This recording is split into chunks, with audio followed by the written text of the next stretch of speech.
पुढची रेसिपी काय आहे? ग्रीन डिलाइट्स आहेत. Green delights. ओके, साहित्य सांगतास मला काय काय? 1 कप दूध आहे, 1 कप मैदा, 1 कप डेसिकेटेड कोकोनट आहे, काजूची पावडर आहे ही आपल्या चवीनुसार जेवढी आपल्याला आवडेल तेवढी. ओके. 1.5 कप खवा आहे हा, 1 कप रवा, 4 चमचे तूप, पाऊण वाटी पिठी साखर, पिस्त्याची पावडर आहे, वेलची पावडर आणि खायचा रंग. ओके. आधी आपण पीठ भिजवायला घेऊया. पीठ भिजवायचं. ओके, आम्ही पीठ भिजवायला घेतो. एक अर्धी. हे कसलं पीठ आहे? हे मैदा आहे हा. मैदा. साधारण 1 वाटी मैदा असेल तर 1 वाटी रवा हे प्रमाण आहे त्याचं. ते पण आधी एक ना थोडं ते तूप गरम करत ठेवूया, ह्याला मोहन लागेल थोडं.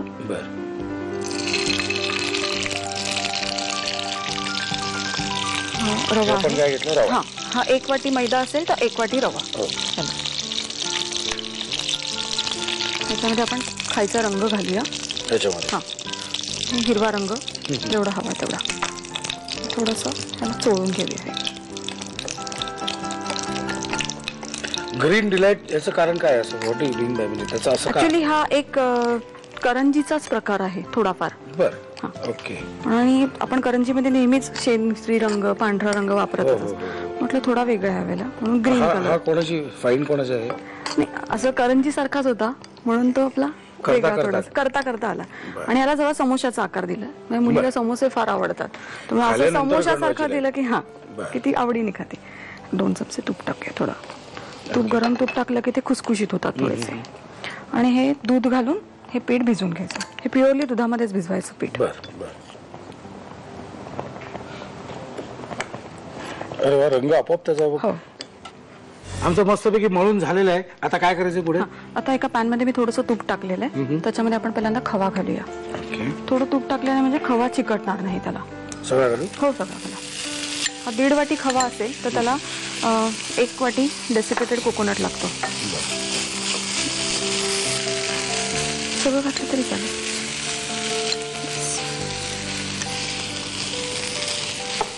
थोडंसं आपलं मिक्स झालं, थोडं लालसर जरा झालं की मग आपण पावडरही घालूया त्याच्यामध्ये. काय घालू? काजूची पावडर घाला.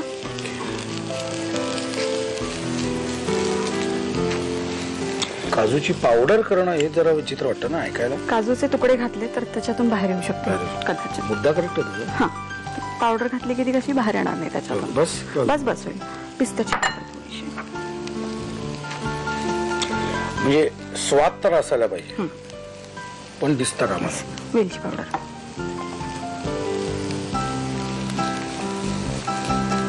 खरपूस झालंय चांगलं. ओके. आपण हे आता काढून घेऊया याच्यामध्ये. हे साधारण थोडंसं थंड झालेलं आहे. हे थंड झाल्यानंतर त्याच्यामध्ये पिठी साखर घालायची. आता काय होईल आधी घातलं? आधी घातलं तर पाणी सुटायचे चान्सेस आहेत त्याला. ओके. आता पण ते तेल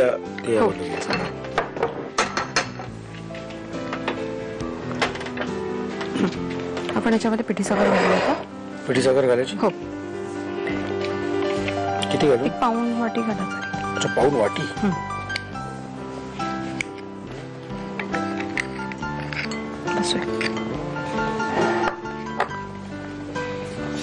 मी करू का ते?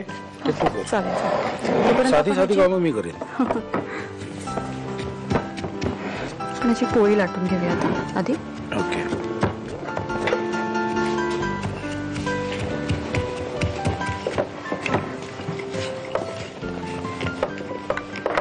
खडी साखरेचे खडे चालणार नाहीत ना आपल्याला? नाही.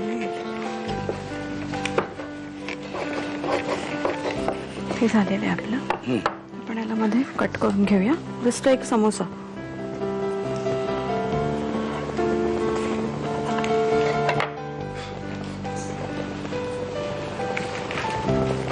दुधाचं बोट लावते जरा चिकटण्यासाठी म्हणून.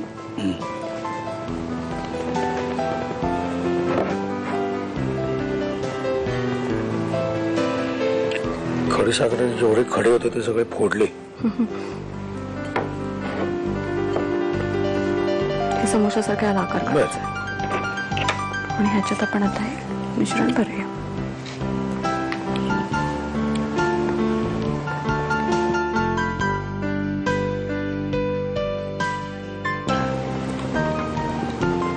ओके. परत तोंड वरच्या हा, तोंड वरची हे पूर्ण तोंड बंद करून टाकूया. ह्याला हाताने मुरड सुद्धा घालू शकतो आपण. बर. मुरड नसेलच घालायची तर मग काट्या चमच्याने वगैरे असं थोडंसं डिझाईन केलं तरी चालतं, तरी सुद्धा ते छान दिसतात अगदी. हल्ली दिसण्याला फार महत्व आहे, हो. त्यामुळे मुरड जमतेच असं नाही, म्हणून थोडंसं असं प्रेस करायचं ह्याला.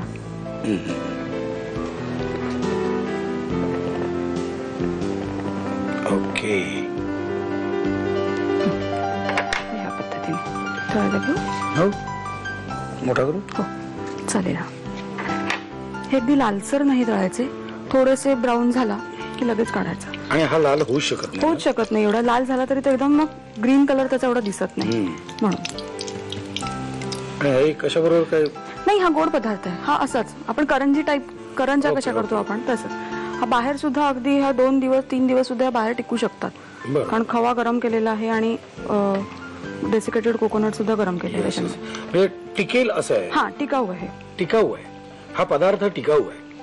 2 दिवस तरी राहू शकतो अगदी तो बाहेर. येस, टिकाऊ आहे पदार्थ. हे काढलं की मी खायला सुरुवात करणार आहे.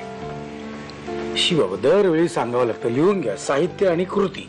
ग्रीन डिलाईट बनवण्यासाठी लागणारे साहित्य: 1 वाटी दूध, 1 वाटी मैदा, 1 वाटी डेसिकेटेड कोकोनट, 2 ते 3 चमचे काजू पावडर, 1.5 वाटी खवा, 1 वाटी रवा, 4 चमचे तूप, पाऊण वाटी पिठी साखर, पिस्त्याची पूड, वेलची पूड आणि खायचा हिरवा रंग.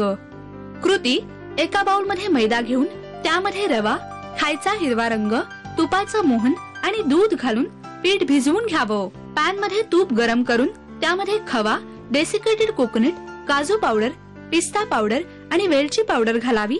थंड झाल्यावर त्यामध्ये पिठी साखर घालून सारण एकजीव करावं. मळलेल्या कणकेची पारी करून त्यामध्ये खव्याचं सारण भरून घ्यावं. समोशाचा आकार देऊन ग्रीन डिलाईट खरपूस तळून घ्यावेत.